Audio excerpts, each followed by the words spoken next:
sëmundjet endokrine janë të shumta në numër, por sot do të fokusohemi tek vezoret policistike. Çka është një vezore policistike, një PCOS? PCOS ose sindroma vezore policistike është një çrregullim hormonal, baza të cilit është një vezore policistike e cila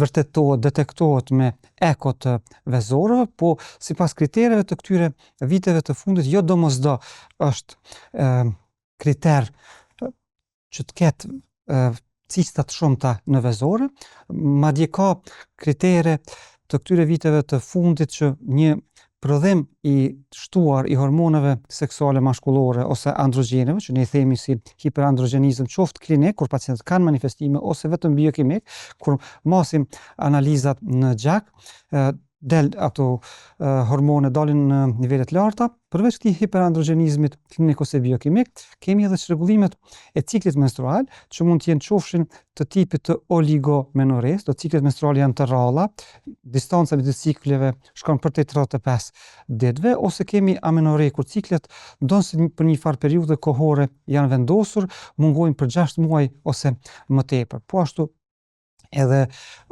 kur martohen, planifikojnë familje, nuk ja dalin të mbesin shtatzon, e kuptojmë që kanë edhe një anovulacion, do të mungon ovulacioni ose ovulacioni është i paparashikueshëm, do të nuk ndodh ashtu siç ndodh në mes të ciklit menstrual të rëndom. Pra flasim për një smundje, një çrregullim hormonal që ka parsisht çrregullime të sistemit riprodhues femëror, por kemi edhe çrregullime metabolike po ashtu, sepse këta individ përveç këtyre që i përmendëm mund të kenë edhe nivelet larta të yndyrave në gjak, mund të kenë bipesh, mund të kenë luhatje të vlera të tensionit, zakonisht vlera të larta, apo ato që quhet shpesh si sindrom metabolike.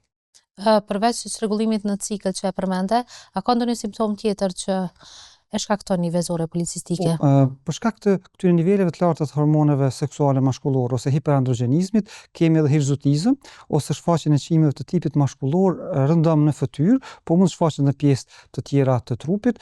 Kemi rënje flokësh dhe kemi shfaqjen e akneve në pjesën e fytyrës apo edhe ose pushtrave edhe në pjesë tjera të trupit, sidomos në gjonin e supëve dhe në shpinë. Zakonisht këto do të prej manifestime klinike i referojnë pacientët në vizitë kur dyshojmë që kemi një sindrom të vezorëve policistike. Sigurisht që kur vendoset një diagnozë sindromës vezore policistike, duhet një bashkëpunim ndërdisiplinor midis endokrinologut edhe ginekologut, sepse ndodh shpesh që pacienti referohet fillimisht te njëri specialist, pastaj te tjetri ose anasitlas. Po ky është si çrregullim hormonal, faktikisht kërkon një bashkëpunim të mirëfillt midis specialistëve të këtyre dy fushave.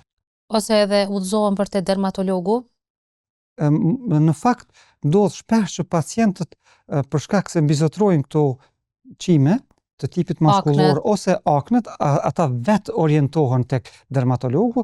Dermatologu kërkon analiza hormonale, nëse detekton këto nivele të larta të hormoneve mashkullore, e udhëzon te endokrinologu, sepse endokrinologu i takon të bëj trajtimin e këtyre çrregullimeve, por cilin do variant nevojitet një bashkëpunim i mirëfillt, sepse përveç këtyre trajtimeve sistemike, banave që duhet marr pacienti, edhe trajtimet lokale ndihmojnë edhe tek këto akne dhe tek hirzutizmi ose të çimet të tipit mashkullor, e për këtë pjesën e trajtimit më kompetent janë sigurisht dermatologët. Cilat janë ato analizat që ua kërkoni ju si profesionist shëndetësor për me diagnostifiku një vezore policistike pacientëve? Përgjithsisht i kërkojmë këto analizat e rregullta, do të profilin lipidik, yndyrnat në gjak, kërkojmë glukozën, sheqerin, kërkojmë punën e veshkave dhe të mëlçisë, po për këtyre analiza më specifike kërkojmë të kryhen mundësisht në ditën e 2 apo 3 të ciklit menstrual, hormonet seksuale mashkullore, pavarësisht testosteronin total ose testosteronin e lirë, më mirë është po të kryhet testosteronin e lirë, si dhe pararësit e hormoneve seksuale mashkullore.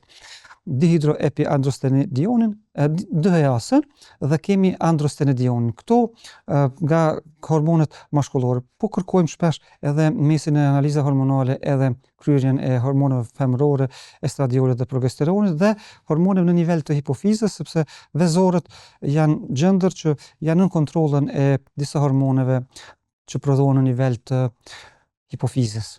e cila konsiderohet si mbretëresha ose komandanti i gjendrave. Hormoni luteinizus dhe folikulostimulos.